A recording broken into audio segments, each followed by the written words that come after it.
Staying with cricket on the SportsMax Zone, spin was the order of the first day on the third test between India and Australia, being played at Holkar Stadium indoor. Both teams had a knock on a day that saw 15 wickets fall, 14 of them going to spinners. Gerard Morris-Seeley has the recap. Overs over the wicket. Without come Gill. Holkar Stadium, the venue for the third test. India winning the toss and batting, looking to put the series to bed with a 2-0 lead versus Australia. Left-arm spinner Matthew Kuhneman introduced early by standing skipper Steve Smith. The move fortuitous for the Aussies. First wicket in the 6th over. Smith, pleased with the results from Kuhneman, decides to throw Nathan Lyon in the midst, and the off-spinner would deliver the wicket of Cheteshwar Pujara. 8 wickets were shared between Kuhneman and Lyon, with the lefty getting 5 for 16. Lyon picked up 3 for 35. Todd Murphy also picked up a wicket. 9 of the wickets fall into spin. India were eventually bundled out for 109, just 4 overs after the lunch break. Australia's reply didn't get off to the start they would have liked. Rohit Sharma copying Steve Smith's tactics. Ravi Jadeja removing Travis Head. But Marnus Labuschagne and Usman Khawaja would pair up at the crease to stabilize the innings. The two put on 96 for the second wicket. Khawaja getting 60 in 147 deliveries. Labuschagne added 31 from 91 deliveries with only 1 4. Jadeja removed Steve Smith for 26 after getting both Labuschagne and Khawaja to stand just 1 wicket away from a 13th 5-wicket haul in tests. Australia ending day 1 on 156 for 4 to lead by 47 runs. Yeah, Australia blown away in the first 2 test matches, but they've come roaring back in the third. Fazir Mohammed is still with us. Faz, were the Aussies that much better on day 1 of this third test match? How should I put it? The fact is that they probably needed that break between the second and third test match to get their heads straight, because clearly they were in utter confusion with their batting, sweeping at everything, reverse sweeping at everything, and then collapsing in a heap. And that additional time would have appeared to settle them down, even though they've lost their captain, Pat Cummins, who has returned home because his mother is seriously unwell. Steve Smith, back as skipper, as we saw against the West Indies in December for the second test match of that series. So the fact that they went into it with 3 frontline spinners, knowing fully what to expect, and as it was, they capitalized on the conditions. And even though a couple of things didn't go their way with the referrals that they didn't take and so many other things, at the end of the day, you'd have to say that Australia showed a far greater readiness for the first day's play than India, whether it was complacency, being 2-0 up, knowing that you're again going to have your spinners involved heavily. You never know, but right at this stage, you'll have to say that Australia are the ones who have the match by the scruff of the neck. Yeah, by any measure, India were poor with the bat, 109 all out. But how disappointed would they be with their performance in the field? A few chances put down behind the stumps, a few referrals as well. Well, a couple that didn't go their way, a couple that they should have reviewed and they didn't. So overall, I think they would have to be extremely disappointed with how things ended up, even after scoring just 109. Yeah, because 4 wickets down, Australia already ahead. Any team that is ahead of their opponents after day 1 with wickets in hand, you'd have to say they're in the ascendancy. And again, not only India missed a couple of referrals, we saw in the very first over of the test match, Australia missed a couple of referrals with Mitchell Starc back using the new ball. So might be a bit of a situation where they're gun shy to use the referrals too early, knowing it's a spinner's pitch and spinners are going to look for bad catches and all of that. That might be weighing in on the decision-making process. But again, it could be that measure of complacency and thinking that, you know, you've got the measure of the Australians already, they're going to collapse. Eventually, you don't have to do too much. And there's a bit of fight in this Australian effort right now, but that's day 1.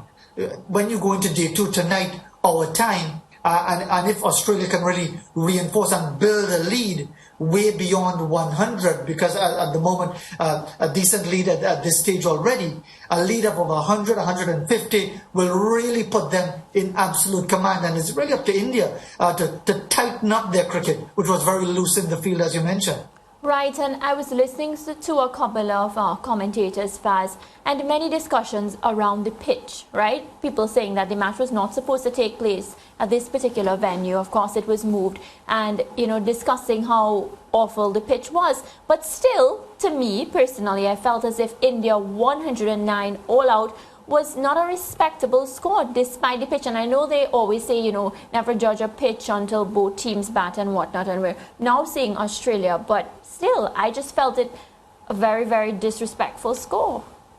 Yeah, it was a poor score, and you look at the way Rohit Sharma got out, and I mean, charging down the track and just at the sixth over to be stumped.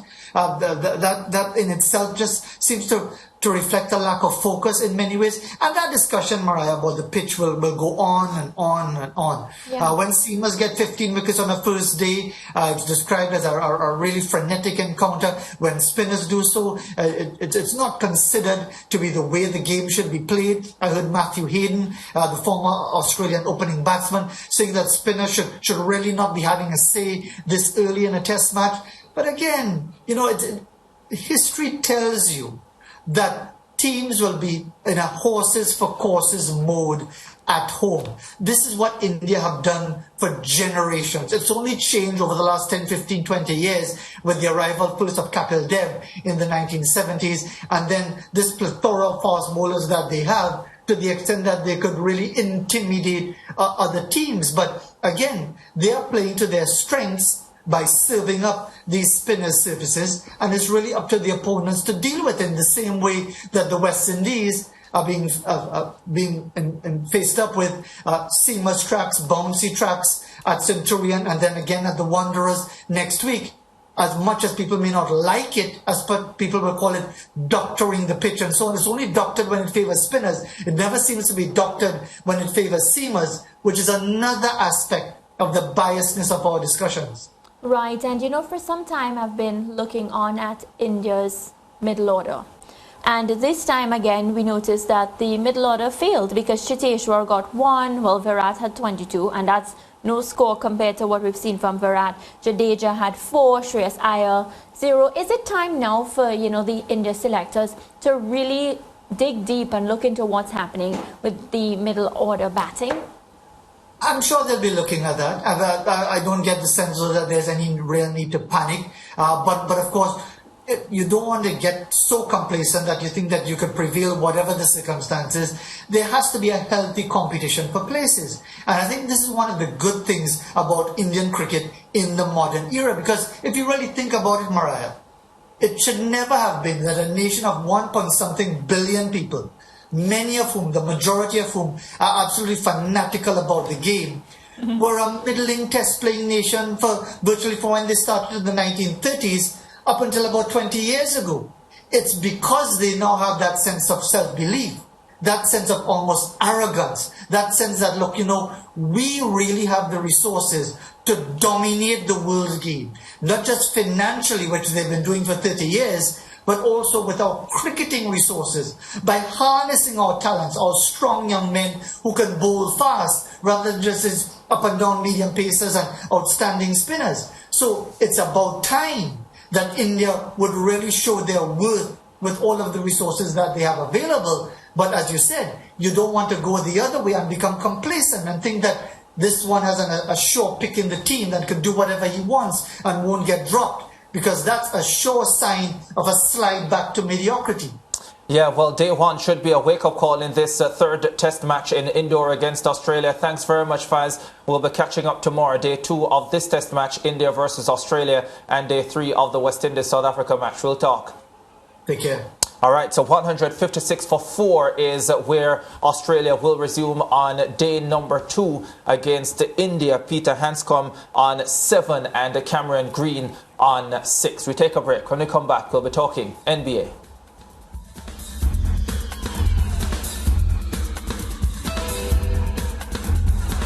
Stay with SportsMax on YouTube and follow us on all social pages for updates, news and entertainment.